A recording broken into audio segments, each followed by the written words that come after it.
মজার জিনিস কি জানেন, আপনারা কি কখনো দাবি দাওয়া করে কি আমাদের কাছে নেতাদের কাছে কি আপনারা হীরা চান, স্বর্ণ চান, গলায় হীরার মালা চান? সামান্য আপনারা শুধুমাত্র মন্দির চান, রাস্তাটা চান। বলেন যে একটা মাঠ বানাই দেন, একটা স্কুল বানাই দেন, আর নাট মন্দির আপনারা চান। এই চারটা জিনিসই মাত্র চান। আর নালুয়া বাগানে বা বিভিন্ন বাগানে মসজিদ আছে, মসজিদও চান।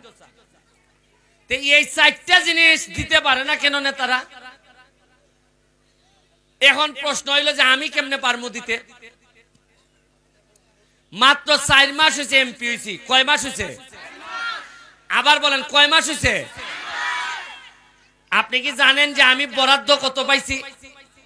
বরাদ্দ মানে কি জানেন? মানে আপনাদেরকে রাস্তাঘাট এগুলা বানাই দেওয়ার জন্য, খরচ করার জন্য টাকার বরাদ্দ হয়েছে 29 কোটি টাকা। কত টাকা? আবার বলেন কত টাকা? আমি বলতে পারি গত যে আইলো নেতারা, এরা একজনও বললো না কি জন্য। এর মানে বুঝেন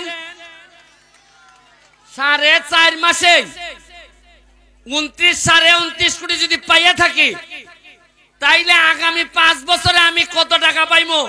তাইলে আগের নেতারা কত টাকা পাইছে আর কি করছে, এমনকি সামান্য একটা রাস্তা আমু থেকে নালুয়া পর্যন্ত কইরা দিতে পারে না এরা। কথা কইলে আর বল পাইতে না, আমি বল দিমু। কিন্তু আজকে টাকা নিয়ে আইছি, বল দিমু, কিন্তু সাউন্ড করো না। এখন শুনেন, এখন গান বাজনা রেডি।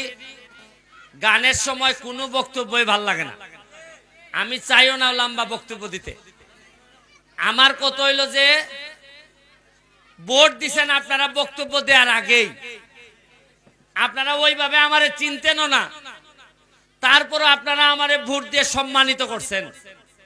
আমার এখন আগামী 5 বছর কোনো বক্তব্য দেওয়ার কাজ না। আমার কাজ হইল গিয়া কাজ করে আপনাদের হৃদয়ে জায়গা নেওয়া, এটাই আমার কাজ।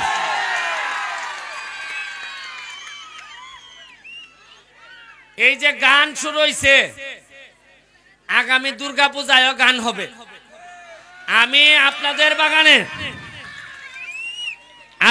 বাগানে আগামী দুর্গাপূজার সময় লিটন রে বলে যাচ্ছি যে আপনাদের দুর্গাপূজার গানের যা খরচ লাগে আমি দেব, এবং বড়ভাবে যেন গানের প্রোগ্রাম হয়। এখানে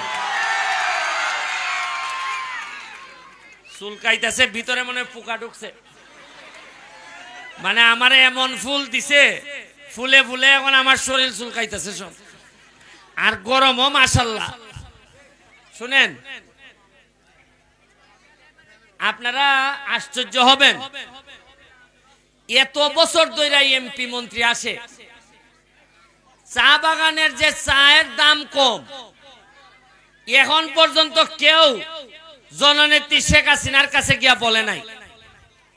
আমি এমপি হওয়ার 1 মাসের মধ্যে, আমি জানি না যারা তরুণ আছে তারা ফেসবুকে দেখে থাকতে পারেন, নেত্রীর সামনে দাঁড়াইয়া বলছি, মাননীয় প্রধানমন্ত্রী, আপনি চা বাগানের মানুষের মা, তারা আপনাকে মা মনে করে, আপনি ছাড়া তাদেরকে কেউ রক্ষা করবে না।